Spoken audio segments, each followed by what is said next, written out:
Hi, it's time to look at LBJ here, do a quick brief review on him, one of the more controversial presidents that we've ever had.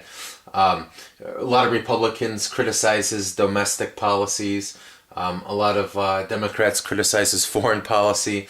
But a lot of people praise him too for the various things and programs that he put in place.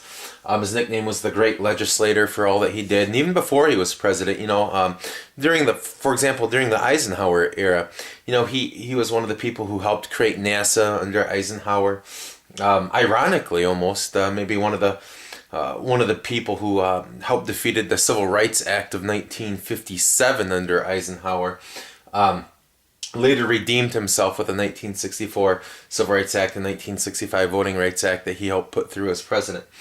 But anyways, LBJ, vice president, becomes president when Lincoln's assassinated, unfortunately, in November of 1963. Wins the election the very next year against Barry Goldwater. But LBJ is known for his program, the Great Society, which is going to wage a war on poverty, which is what he called it. And the Great Society, a lot of people started becoming more aware of the problems of poverty and stuff like that about 50 million Americans were facing at that time.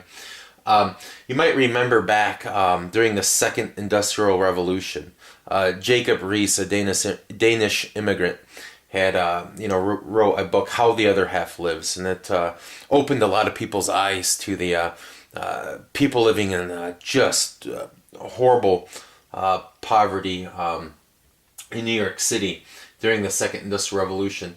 Well, Michael Harrington writes a book, The Other America, and that's very, very similar to Jacob Riis's book. It shows all the people living in poverty at the time and problems, disease that could be prevented, widespread in some parts. And this opens a lot of people's eyes. That came out in, I believe, 1962 and under JFK, but opened a lot of people's eyes.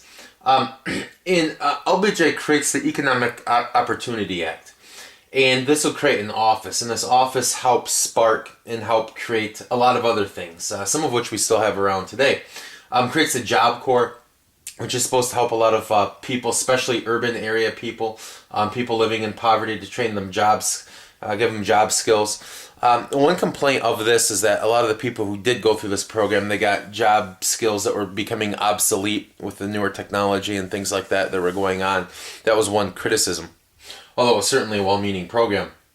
Another thing is Head Start, getting a lot of people who are poor into like preschool education to help give them a head start before they start school, to give them some reading skills and some training and things like that. Medicaid and Medicare. Now these are to help people with health care. Medicaid is for people who are in poverty, people who are poor, to give them more access to health care. And Medicare is for the elderly, to give them more access to health care through money. LBJ also helps pass the Immigration and Nationality Act of 1965 as president, gets rid of the old quota system, opens up a lot of people coming from East Asia into America. And a lot of people praise some of these acts, some people criticize some of these acts. But Medicaid and Medicare are beloved and used by millions of people today. Head Start, a lot of people still use to this day. But the one thing that really drags LBJ down quite the most is the Vietnam War, the Gulf of Tonkin incident. Now, we had roughly like 13 to 16,000 soldiers in Vietnam the day that JFK was assassinated. However, he's going to dramatically escalate this with the Gulf of Tonkin incident. Essentially, we had some boats that were surveilling North Vietnam. North Vietnam's attacking, trying to take over South Vietnam. We're trying to assist South Vietnam in this conflict. And one of our boats was attacked. Basically responded by bombing North Vietnam. North Vietnam said, it wouldn't happen again. Then a couple days later, we claimed that there's a second Gulf of Tonkin incident where our boats attacked. And then we use this to pass the Gulf of Tonkin resolution. This basically gives LBJ in some ways almost a blank check to wage war against the North Vietnamese. A lot of people doubt that the first one almost certainly did happen, but a lot of people doubt that the second Gulf of Tonkin incident happened, which leads to a lot of people pointing out that, LBJ was perhaps dishonest in escalating this war to the much larger war where you see over 500,000 soldiers in Vietnam at a time. Another thing to look at here at the Vietnam War is the Tet Offensive.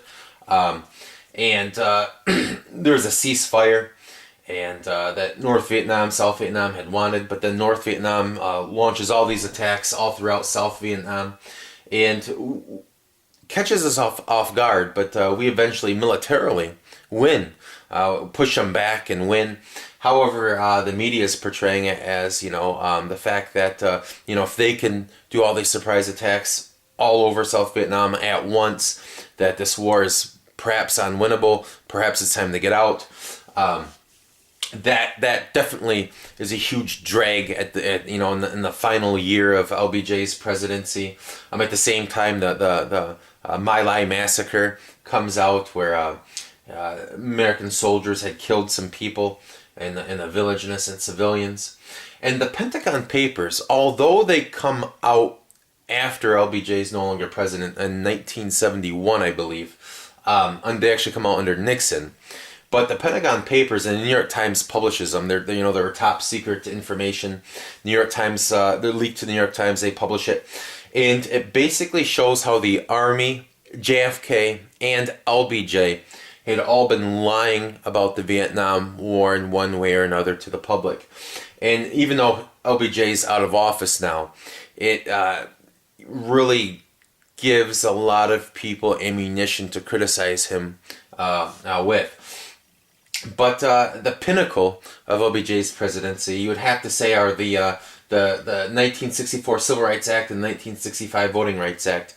Because after Reconstruction ended, a lot of the southern states, would pass laws to restrict African American voting rights, whether it be a poll tax or a grandfather clause or a literacy test, and just the horrific things that were happening to African Americans to steal their rights. We weren't living up to the Declaration of Independence. All men are created equal.